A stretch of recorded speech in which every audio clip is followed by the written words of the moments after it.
Sparking Zero has been getting slandered quite heavy in the recent days, especially on Twitter, with everyone bringing up how Sparking Zero spent 5 years worth of development time just to not be a finished game when it came out and even live less time than Xenoverse 2. But why did this actually happen to Sparking Zero? And here's my belief. Sparking Zero definitely picked quantity over quality, 100%. It sacrificed having many options available to the player from Tenkaichi 3, many inspirations either taken from Dragon Ball FighterZ, Xenoverse 2, or Kakarot, just so it could have a lot of characters, and those many characters actually screwed the game over hard, and here's why. Hello everyone, it's me again, Steve Doja here again, back to more Dragon Ball Sparking Zero. And I wanted to quickly tell you, or just talk to you about the quality of Sparking Zero right now. Sparking Zero's quality, let's just start with something simple. The character's movesets. Don't you think it's funny how even though people talk about Xenoverse 2 reusing animations all the time, no one ever mentions it for Sparking Zero? I mean, I get that some of the attack animations are so fast and no one actually recognizes that they're being reused, but almost every character plays exactly the same. The same way people mock that Base Goku, Blue Goku, and God Goku all play the same in Xenoverse 2. They don't do the same for how almost every single character in Sparking Zero plays exactly the same. There are some differences. With some characters you go for, you know, rolling hammer. For some characters you go for heavy smash. But for the most part, the gameplay is exactly the same, right? If the character doesn't have rolling hammer or heavy smash, you won't see anyone play them anyways. So it kind of doesn't matter. But yeah, Sparking Zero, its gameplay is just, you do a bunch of attacks, you do a step in, you do a bunch of attacks, you do a step in, you do a bunch of attacks, maybe lifting strike, another few set of attacks, and then Kamehameha. And this is all just one button press. This isn't like pressing a different button. This isn't relying on timing or anything, because again, the enemy parrying your attacks with a super counter is complete RNG. So you really just wail on them like a mindless animal until you see them counter. It's a really basic way to play the game, and it became the main way to play the game because they had to make movesets for every character in the game. They didn't have time to make a refined moveset for everyone else like you see in Fighters, right? Fighters is a great example of a refined moveset. Very limited roster in exchange for a refined moveset for every character. Every character plays differently in Fighters. Even the same with Kakarot. Goku and Vegeta don't even play the same in Kakarot. They have different animations, different attacks, different playstyles, everything. And that's a single player only game. That doesn't have to deal with the burdens of multiplayer gameplay. And it works fine. Like, I'd say one of the main things for sure when it comes to comparing Sparking Zero to our Dragon Ball games is just look at the roster. A good example is Fighters came out, everyone was like, oh my god, this roster is so small, but people had such a fulfilling experience despite the tiny roster size, because with the small roster size came the unique variety to how every different character plays. They had to make Super Saiyan Goku and Blue Goku somehow play differently in the game, which is just an insane feat because it's the same guy, just in two different forms. That's it. The same guy in two different forms. He literally has instant transmission in both forms. It's not like it's one of the Gokus is from early Dragon Balls. You know, they're both DBS Goku. One is in Super Saiyan, one is in Blue, and they somehow still manage to make them play differently. Go to Sparking Zero on the other hand, and Super Saiyan Goku and Super Saiyan Blue Goku play the exact same. They both have Kamehameha, they both have a Rush Super, and then their ultimate is just a big Kamehameha. Their combos are the exact same. You can't play them any differently. And that's what I mean about the quantity over quality thing that Sparking Zero greatly suffers from. Yes, I am glad that there are there's a huge variety of character options to pick from, right? No one's going to be upset about having like tons of characters to play with. The issue is that unlike Fighters or even unlike Xenoverse, for God's sakes, the characters don't fight unique enough or have any like kind of playstyle that would make you want to pick them. You're only going to pick a character in the game because they either one, your favorite, or they're OP as hell. You're not going to ever try anything else in Sparking. Like good examples, when the game first came out, it was funny to play Chaozu, but literally a week later when everyone knew how to play the game, Chaozu became unplayable because he's too weak and he fights the exact same. He fights the exact same as SJ4 Gogeta. But the difference is when Chaozu hits someone, it does like 500 damage. When SJ4 Gogeta hits someone, it does 14,000 damage. So it, you know, quantity over quality hurts Sparking Zero so much. It's actually unreal, man. It really just shot the game in like the foot. DLC 1 for Sparking Zero came out. Only character anyone plays in that is Beast Gohan because he does the most damage. DLC 2 for Sparking Zero came out with the Dragon Ball Daima characters. Nobody plays any character in that because not only do all those characters play the exact same as a character that was already in the game, they're not strong either, so there's no reason to play them. And that screws over Sparking Zero a lot. An enormous roster that doesn't do anything for the game or anything for the player, unless if your favorite character specifically is like base form Android 13, but then even then, you'll get a less fulfilling experience playing him because he plays the exact same as like, I don't know, Super Baby 2, the exact same as Golden Frieza, the exact same as Tien. you know, he plays the exact same. The only difference is that his stats are low or higher depending on which character you're comparing him to. So even having a favorite character in Sparking Zero can be quite the downside. Unlike with fighters where your favorite character could be Cell, and ding ding ding, lucky you, because Cell is amazing in that game. He's amazing, his animations are different, he plays very different from every other character in the game. Same thing with people who like Videl in Dragon Ball FighterZ. Every character plays that. Dota Doya, bro, his icon was Krillin. Krillin. You can't name a single person who mains Krillin or reps Krillin in Sparking Zero. But in FighterZ it was possible because the character's variety was unique enough to allow such a thing. Hit is known for being OP as hell in Xenoverse 2 because he plays differently and it makes him stand up. But in Sparking Zero, no one cares about Hit. So, yeah, it's just... man, I don't know how to describe it. Like, okay, here's a good example, right? Super Saiyan 4 Gogeta in Sparking Zero. He just does, like, the light attack, then he steps in, and he does the light attack, and he steps in, and he does the light attack, and he steps in. He does Wild Sense, and then he hits you with a super attack, and it's like, okay, that's the whole gameplay. Like, literally, every single character, like, does that exact same thing to, like, beat people in this game.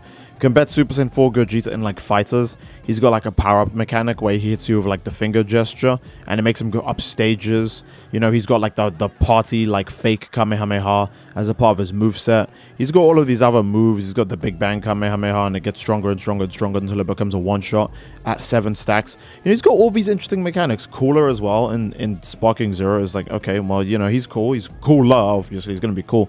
But in fighters, he's not only just, like, this bigger version of Frieza that has, like, you know, entirely different, like, dive mechanics, projectiles. Yeah!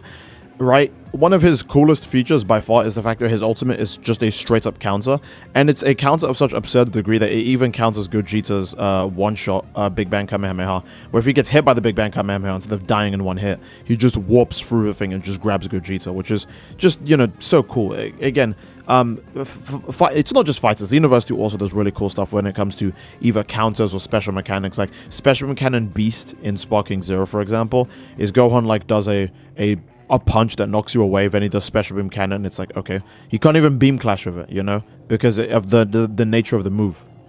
But the benefit it has in Xenoverse 2 is that not only can he fire it as a standalone projectile, he can also use a kick, like the beast kick that Gohan uses on Cell Max, right? He can use a kick to start the animation, which guarantees a fully charged Special Beam Cannon hitting that enemies cannot use like limit bursts or evasive moves to escape. And it just makes the move stand out more and makes it more unique. It makes it more viable. It makes it like I think you'd actually want to go for more. That's what I mean with Sparking Zero having like the least unique mechanics or the least unique playstyle variety. There's like almost no different way to play any other character. You just play every character the same. The only thing that's different is which super attack are you spamming, which skill are you spamming. You know, are you spamming After Him and Strike? Are you spamming Wild Sense? Are you spamming, you know, Beast Gohan's melee super, Ultra Instinct Goku's melee super, Gogeta's melee super? There's like no difference, right? I'm not going to say the gameplay is flat for Sparking Zero, but somehow it feels less fulfilling than Tenkaichi 3. I need to go replay Tenkaichi 3 to hit exactly why that's the case, because Tenkaichi 3 felt mad fun to play, like, over and over and over again, daily. It's weird. That game just felt really fun to play every day, but Sparking Zero does not. It's not hitting the same notes for me. And I think that's another issue with, you know, the quantity over quality for Sparking Zero, because they just put so much in and then they didn't have time to refine anything that was in it. So instead we ended up only having like one game mode, which was just 1v1s, and like that's it. Like that's the only game mode in the game. There's not even like the dating sim from Tenkaichi 3 or the survival mode from Tenkaichi 3 or the mission 100 mode or even anything like Parallel Quest and Xenoverse 2. It's just 1v1s. Every single fight in Sparking Zero is a 1v1. Even team fights are just 1v1s obviously as well, because there's just nothing else to it. And it's tragic. It's tragic because this is a game that, you know, over 5 years in development. And what does it have to show for it? Like 3 weeks of playability for most people. I managed to play the game, I think, for 2 months before it managed to sit in with me that, okay, maybe this isn't the Dragon Ball game for me. Maybe this is not my Dragon Ball game. I wasn't doom posting like everyone else. Everyone else was doom posting really quick, going, Sparking Zero is dead, the game's dead, the game's dead. And I was like, nah, you guys are just tripping. But no, it's in a really bad place right now. I don't even think on Steam player counts does it get more than 1,000 players anymore, which is shocking because the game came out like 8 months ago. Xenoverse 2, I think, has like 500 people playing it on Steam player counts, but the difference is that game came out like 8 years ago and it didn't have a player peak as high as Sparking Zero. So it makes sense for it to have lower number averages. But the issue is that if you give Sparking Zero the exact same time, it's not going to hit Xenoverse 2's player count. if you give Sparking Zero 8 more years, holy crap, it's not going to hit Xenoverse 2's play count at all. It'll be like 20, 30 people playing it.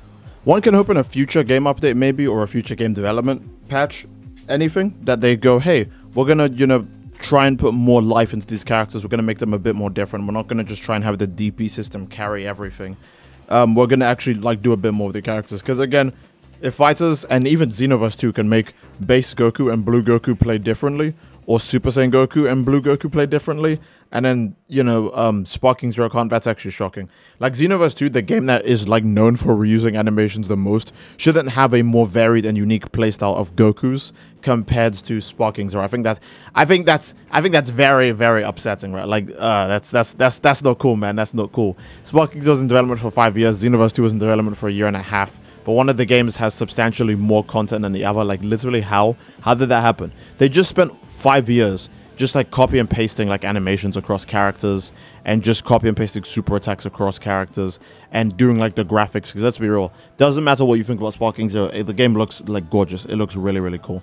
But that's the issue. It's just all like flavor, I guess. Flavor. There's nothing else to it, right? You get your taste. You go, that tasted good, but I don't think I'd be drinking that a lot. I don't think I'd be having that very often.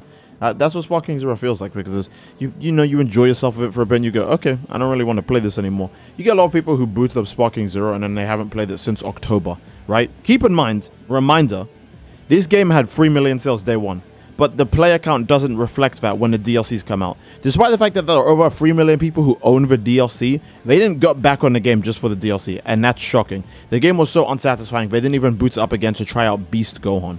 And that's like, I need you to let that sink in. 3 million players, 121,000 people, like day one for PC and Steam, right? And then when the DLC comes out, they can't even get like, they maybe get like nearly 10% of that original player base back for the first DLC. So only 10% of the 3 million people are like, I'm going to turn this on for the DLC. But then for the second DLC, no, nothing. The player count basically didn't even shift. So that's concerning. That's very concerning. The only option for Sparking Zero is if the whole game actually improves, or if they add more game modes to the game. So that way the more monotonous gameplay style can feel a bit more packed, because you have to use it in multiple different circumstances or multiple different instances, rather than using it in the same instance every damn time with like no variation and no difference, no difficulty, no challenge. The most challenging thing in Sparking Zero is going online and playing some Psycho's custom battle about how Z Broly has infinite super armor, constant health regen, and one-shots your entire team. Like, that's just...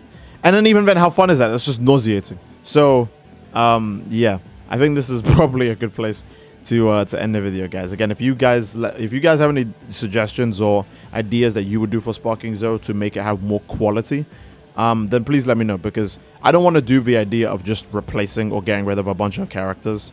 But ideally, Sparking Zero probably would benefit more from being a Xenoverse 2 like a game, where they just don't include everyone, so that way they can, one, sell them later, and two, focus more on the core gameplay for not having a big roster. But yeah, I think that will be it anyways. I do love you all. I hope you all enjoyed, and I will see you all next time. Take care, and peace.